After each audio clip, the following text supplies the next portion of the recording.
오늘도 하루의 첫 시간 우리 하나님 앞에 성별해 드리는 여러분 모두에게 우리 하나님께서 주시는 은혜와 또 사랑과 능력이 오늘도 함께 하시기를 주님의 이름으로 간절히 축원합니다. 오늘은 사도행전 19장의 말씀을 중심으로 에베소가 주는 교훈이라는 제목으로 함께 말씀의 은혜를 나누기를 원합니다. 우리들이 어떤 한 지역을 가게 되면 그 지역의 유래 혹은 그 지역에서 일어난 일들, 우리가 이런 것들을 전해 듣거나 또 보고 깨닫게 되곤 합니다. 경주, 예전에 수학여행을 많이 갔던 곳이지요. 거기에 가면 첨성대도 있고 또 거기에 가면 신라의 수도로서 아주 엄청난 발전되어졌던 과거의 영화가 고스란히 이렇게 남아있는 것들을 보게 되는 것 마찬가지입니다. 정지순례를 하다가 시내산에 올라가게 됐습니다. 아무것도 볼 것이 없어요. 그저 암벽 그냥 그것만 잔뜩 있는데 신앙인들에게는 다릅니다. 그 시내산 꼭대기 여기에서 바로 십계명을 하나님이 주셨구나. 그래서 그것을 보면서 여기에서 일어난 일들에 대해서 다시 한번 생각하게 되죠. 오늘 본문은 에베소라고 하는 지역에서 일어난 일입니다. 19장 1절부터 마지막 절까지 읽어가면서 한편의 드라마, 한편의 영화처럼 이렇게 보여집니다. 이 에베소, 하나님의 놀라운 역사가 일어나기도 했죠. 20절에 보면 이와 같이 주의 말씀이 힘이 있어 흥왕하여 세력을 얻으니라. 그래서 성령의 역사들, 흥왕하는 역사들도 있었습니다. 그러나 반대로 23절에도 보면 그때쯤 되어 이 도로 말미암아 적지 않은 소동이 있었으니, 소동도 있었습니다.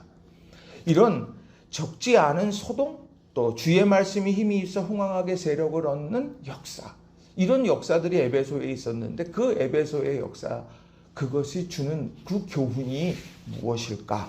그것을 오늘 여러분들과 같이 세 가지로 같이 좀 살펴보려고 합니다. 특별히 이 초점은 신앙 안에서 이 에베소 지역에서 일어났던 우리 신앙의 길목에서 만나게 됐던 이런 일들 속에서 우리가 주목해야 될 것이 뭐냐, 이걸 세 가지로 여러분들과 같이 좀 살펴보려고 합니다.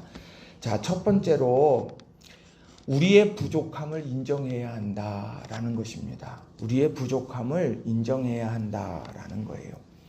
자, 이제 바울과 또 성경에 능통했던 아볼로, 이런 사람들이 이제 열심히 이제 선교하는 일에 매진을 하게 되죠. 1절을 보시게 되면 아볼로가 고린도에 있을 때에 바울이 윗지방으로 다녀 에베소에 와서 어떤 제자들을 만나. 자, 아볼로는 고린도에 있고 바울은 윗지방으로 다녔는데 그 중에 이제 에베소에 가서 어떤 제자들을 딱 만났습니다. 자, 만났는데 2절에 뭐라고 말을 하느냐? 이르되 너희가 믿을 때에 성령을 받았느냐? 이르되 아니라 우리는 성령이 계심도 듣지 못하였노라. 자, 오늘 이 사람들은 제자입니다. 예수님을 따르는 제자예요. 예수님을 믿기로 작정했고 헌신하며 결단하면서 그 삶을 살아갔던 사람들인데 그들에게 믿을 때 성령 받았느냐라고 말했는데 난 성령에 대해서 듣지 못했다, 이렇게 이야기합니다. 그래서 바울이 3절 이하에 보면 바로 요한의 이야기를 쭉 이야기하면서 바로 예수님을 믿고 예수님께서 너희에게 오셔서, 그리고 그 예수님께서 주시는 세례가 있다. 요한이 주는 회개의 세례가 있고 예수님이 주시는 성령의 세례가 있다. 이 이야기들을 전해줍니다. 그랬더니 그들이 어떻습니까? 5절에 그들이 듣고 주 예수의 이름으로 세례를 받으니. 오늘 그들이 그 이야기, 나는 예수님을 믿어. 나는 믿는 사람이야. 내가 듣지 못했으니까 존재하지 않아. 다친 사람들이 다쳐버린 마음이 아니더라는 거예요. 그들은요, 오늘 자신들이 신앙생활을 하면서 신앙의 길을 걸어가면서 듣는 마음이 항상 있었다는 것이죠. 오늘 내가 주님 붙들고 살아가고 내가 주님에 대해서 알아가고 하나님에 대해서 알아가고 내가 그렇게 열심히 달려갑니다. 그런데 내가 그 가운데에서 나는 오늘도 완전함을 지향하면서 갈 뿐이지 이미 완전한 사람이 아니다. 이것을 이 제자들, 특별히 12사람쯤 된다. 7절에 그렇게 말하는데 이 12사람들은 어떤 생각했느냐? 그래, 내가 듣지 못해 알지 못하던 것들이 있지. 그것을 인정하고 그리고 예수님의 주 예수의 이름으로 세례를 받을 때 성령의 역사가 일어났고, 자 6절에 성령이 그들에게 임함으로 방언도 하고 예언도 하는 능력 있는 삶을 살게 됐다는 거예요. 오늘 우리가 신앙생활을 해가면서 내가 경험한 것이 전부인 것처럼 고착화되어지면 안 돼요. 오늘 우리 삶 속에 하나님께서 어떻게 내 삶 속에서 깨닫게 하시는 것들이 있을지 우리들은 늘 겸손한 마음으로 그렇게 살아가야 하는 것이지요. 에베소엔 그런 12명의 제자들이 있었다라고 하는 거예요. 우리가 이것을 마음에 깊이 새기면서 오늘도 하나님께서 나에게 깨닫게 하실 일이 있다면 뭘까? 오늘도 내가 하나님에 대해서 알지 못했던 부분들을 깨닫게 하고 알게 하시는 그것이 있다면 그것이 무엇일까? 우리가 그런 기대감으로 오늘을 살아가는 저와 여러분이 다 되시기를 주님의 이름으로 간절히 축원합니다. 두 번째로는요, 마음의 굳어짐을 주의하라는 거예요. 마음의 굳어짐을 주의하라. 자, 12명의 사람들은 마음으로 그 이야기를 듣고 마음으로 믿고 주 예수의 이름으로 세례를 받고 성령이 임했고 성령의 능력을 경험했어요. 근데 반대로요, 그것을 경험하지 못한 사람이 있어요. 기회가 주어졌는데 그것을 받아들이지 못한 사람들이 있습니다. 8절 이하에 나오는 말씀을 보면 이래요. 자, 바울이 회당에 들어가서 석 달 동안 담대히 하나님 나라에 관하여 강론하며 권면했다 말합니다. 이 에베소를 엄청 바울은 공을 들였고 여기에서 많은 복음을 전했어요. 자, 8절에 보면 석 달 동안 회당에서 강론했던 것뿐만 아니라 10절에 보면 2해 동안 이같이 하니 어떻게 했느냐? 9절에 보면 두란노 서원에 모여서 날마다 강론했다. 이렇게 이야기를 합니다. 석 달로 시작해서 2해 동안 이런 말씀에 대한 잔치를 베풀었던 곳이 바로 이 에베소라고 하는 지역이라는 거예요.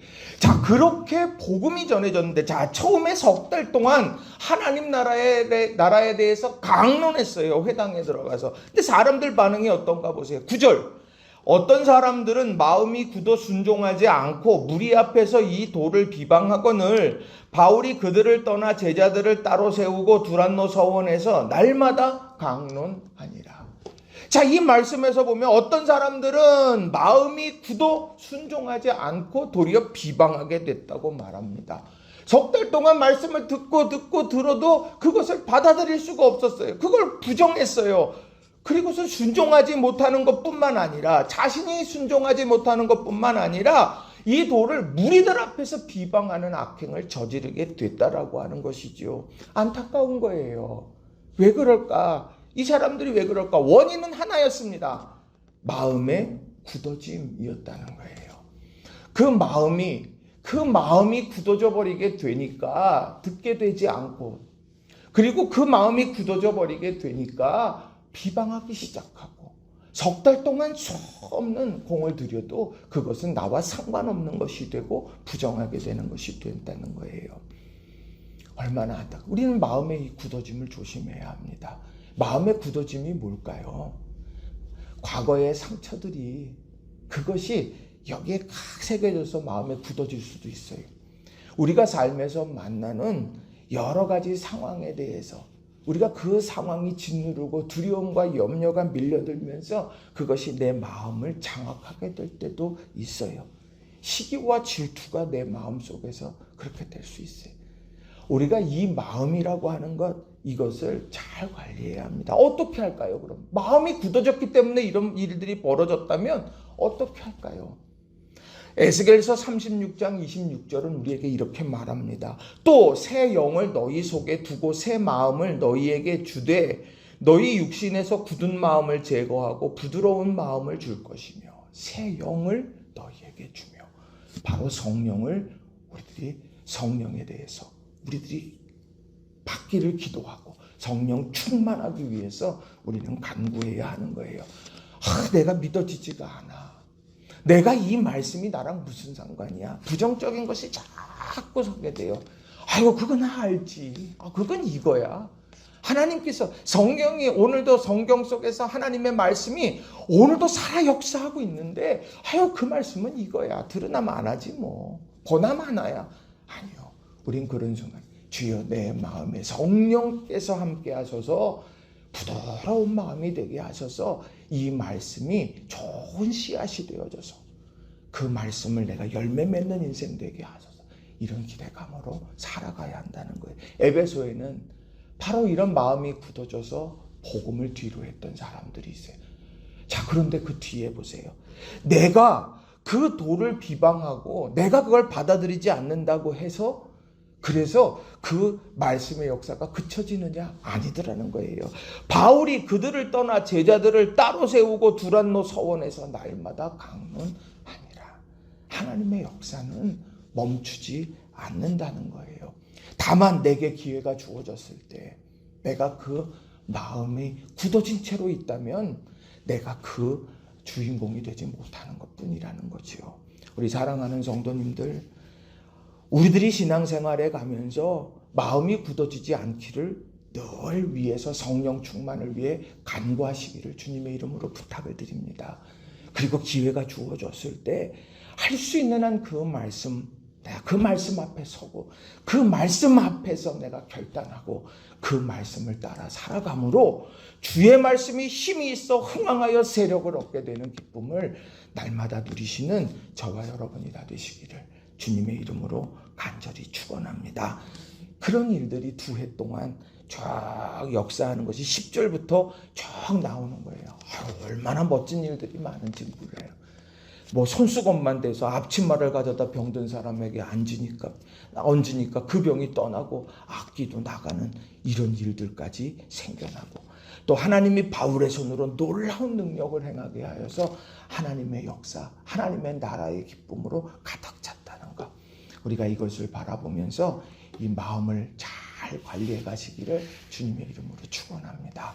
마음이 여러 오만 가지 생각이 들 수 있고 마음의 상처가 날 수 있어요. 그건 누구나 그래요. 근데 중요한 건 빨리 털어나는 것이 우리의 신앙에 있어서 가장 중요한 거예요. 그래서 잠들기 전에 꼭 마음을 위해서 여러분 꼭 기도하시기를 바라요. 오늘 하루 주여 내 마음 만져주시고 상처난 것 있으면 하나님 제해 주시고 내게 부드러운 마음을 하게 달라고, 그런 우리 성도님들이 다 되시기 바랍니다. 3번째로는요, 영적 공격을 경계하라는 겁니다. 영적 공격을 경계하라. 자, 마음이 굳어져서 그걸 받아들이지 않고 많은 사람들 앞에서 이 도를 비방했던 사람들이 있어요. 그거는 약과들하는 거예요. 오늘 본문 에베소에 보면 놀라운 성령의 역사가 일어나고 말씀의 역사가 일어났음에도 오늘 그렇게 반대하는 일들이 있었지만 더 엄청난 일은 23절 이하에 아주 소동이 일어나요. 23절을 보시면 그때쯤 되어 이 도로 말미암아 적지 않은 소동이 있었으니, 그때쯤 되어 이게 언제일까요? 바로 주의 말씀이 힘이 있어 흥왕하여 세력을 얻게 될 때였습니다.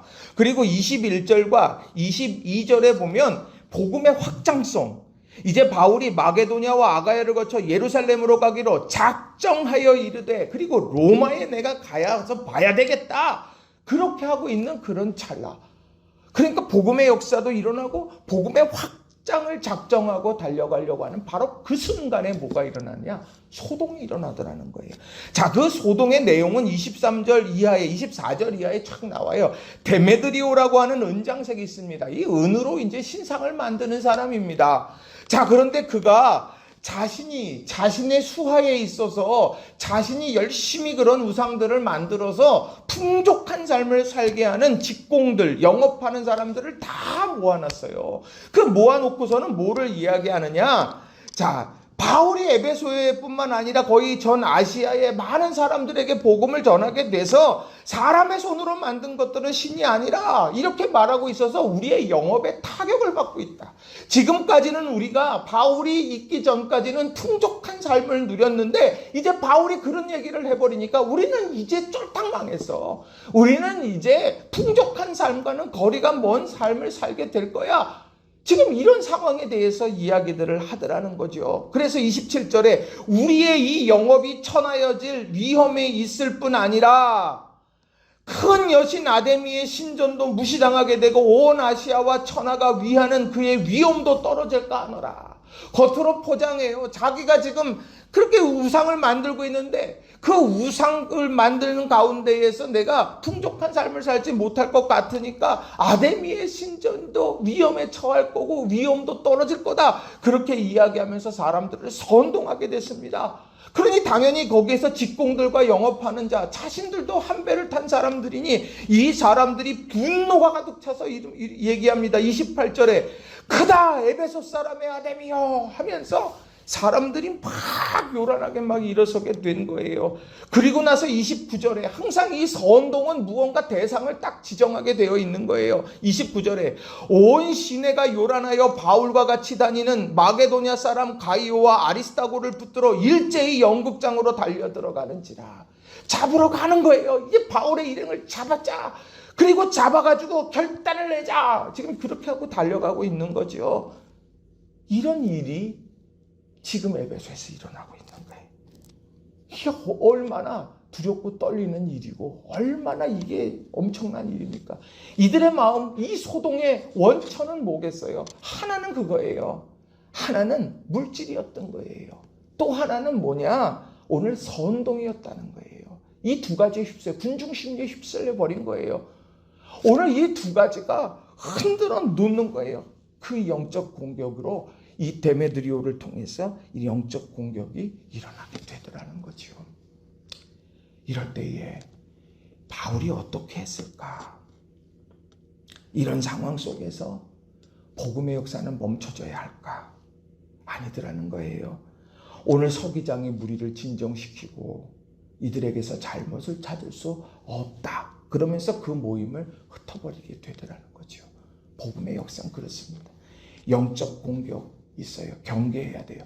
근데 그 영적 공격은 해결해내야 되는 거고 대적해서 이겨내야 되는 것이죠. 그 영적 공격이 있으니까 멈춰야 된다. 영적 공격이 있으니까 포기해야 된다.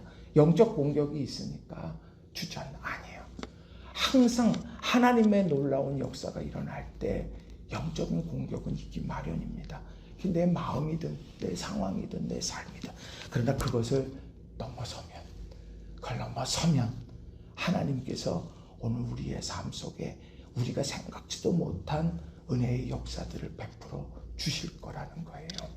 우리가 이것을 여러분 꼭 기억하시고 믿음 안에서는 저와 여러분이 다 되시기를 주님의 이름으로 축원합니다. 오늘 뭐 새벽 기도회든 아니면 뭐 오늘 저녁에 있을 금요 기도회든 아니면 수요 기도 주일 예배. 내가 이제 큰맘 먹고 내가 이제 가야지. 근데 꼭 무슨 일이 있어요. 그럼 아닌가 보다. 그게 아니에요. 오늘 그런 상황 속에서 그걸 이겨내고 지금 실패했어요. 다시 도전하고 그러면서 그것을 가다 보면 알게 되는 거예요. 그걸 가다 보면 이런 거구나. 이걸 깨닫게 되더라는 거죠. 영적 공격 이겨내고 승리하는 우리 성도님들이 다 되시기를 바랍니다. 말씀을 정리합니다. 이 에베소는 정말 바울이 정말 공들였던 곳입니다. 고린도 교회는 아주 이렇게 여러 문제들이 있어서 그것을 해결하려고 아주 몸부림쳤던 곳이라고 한다면 이 에베소는 오랫동안 이 두란노 서원에 모여 날마다 3년 동안 두 해 동안 날마다 사람들이 모여서 하나님의 말씀을 나누었던 말씀의 역사가 아주 흥황하게 일어났던 곳이에요. 거기에 이 에베소가 주는 교훈, 부족함을 인정했던 12사람. 그 사람은 성령의 능력을 체험했고 마음의 굳어짐 때문에 주저앉았던 사람들도 있고 그리고 영적 공격 앞에서 이제 그 공격을 공격이 있음을 경계하며 나아갔던 이들이 경험했던 주님께서 풀어주시는 은혜들이 있었다. 우리 이런 것들을 마음에 깊이 새기면서 오늘 하루 믿음 안에서 살아가는 저와 여러분이 다 되시기를 주님의 이름으로 간절히 축원합니다. 기도하겠습니다.